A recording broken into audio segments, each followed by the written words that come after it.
Why spend nearly $600 on an Anthropologie coffee table when you can dupe it for free?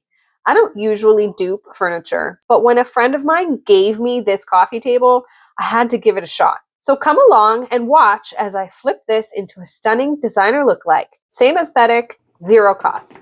Let's DIY this masterpiece. Now, duping furniture is not normally something I do, but with the cost of everything going up these days, I would rather spend my hard-earned money on meat and eggs over a coffee table. So my friend gave me this coffee table a few months back, and it's been sitting in my shop for a while now, just patiently waiting for me to get to it.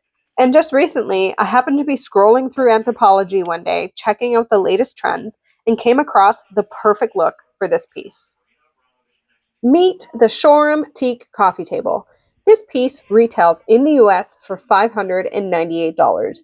And if you convert that to Canadian, that's a whopping almost $900 for a coffee table. Now, I know I'm comparing apples to oranges here. That piece is teak wood. This coffee table is pine. So I'm well aware of the price and quality difference here. But why not try to replicate the look for a fraction of the price with what you've already got on hand? This not only saves money, but it also keeps another piece of furniture out of the furniture dump.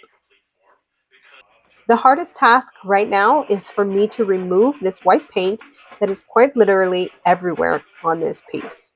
And to do this, I'm using solvable gel stripper.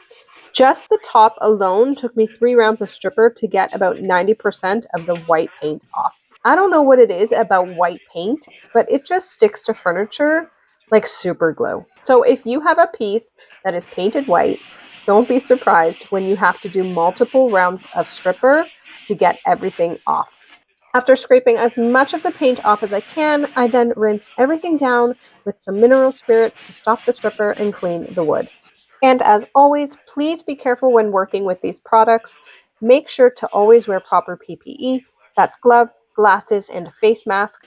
Always work in a well-ventilated space. And if need be, adapt your space to include exhaust fans to help pull the toxic fumes out of the air and out of harm's way. It's really no joke.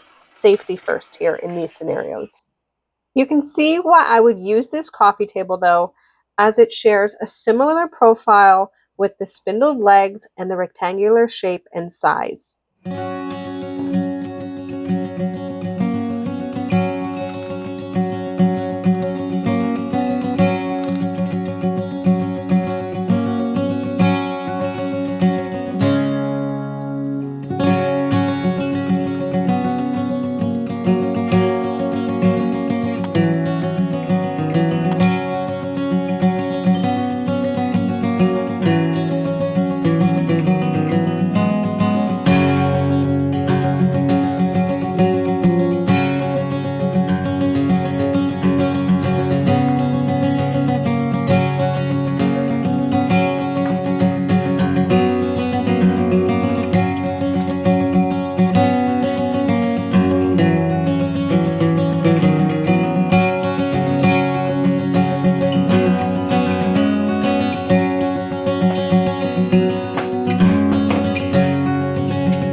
With all the prep work done, I can now begin to put the piece all back together and prepare for the color wash.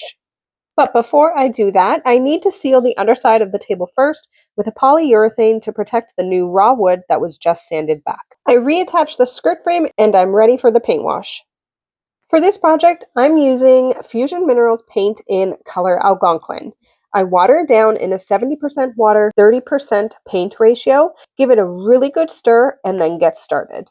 You can always make adjustments with a paint wash and continue to add either more paint or more layers to get the perfect look that you're looking to achieve. After the first coat, I ended up adding a little bit more paint to the mixture to make the piece less transparent, since the grain on this wood is not as pretty as, say, a walnut or oak would be. And in the end, I'm really happy with the look. I did 2 coats on everything to achieve the desired color. Looking back, one thing I regret about this piece is that I didn't use my router tool to create the look similar to the Anthropologie tabletop, with the strips of wood going lengthwise and horizontally. I haven't had a chance to try my new router tool yet, and because I'm going to be selling this piece, I didn't want to try it out and potentially mess it up and then be stuck with either having to replace the top or toss the whole piece entirely. Once I practice with my router tool though, I have no doubt I'll be confident enough to try and complete the look again in its entirety on something else. Now, like I mentioned in the beginning, I don't normally dupe furniture. I work with clients full-time to help bring their visions to life. But I did enjoy the process of working on my own piece and will likely do it again.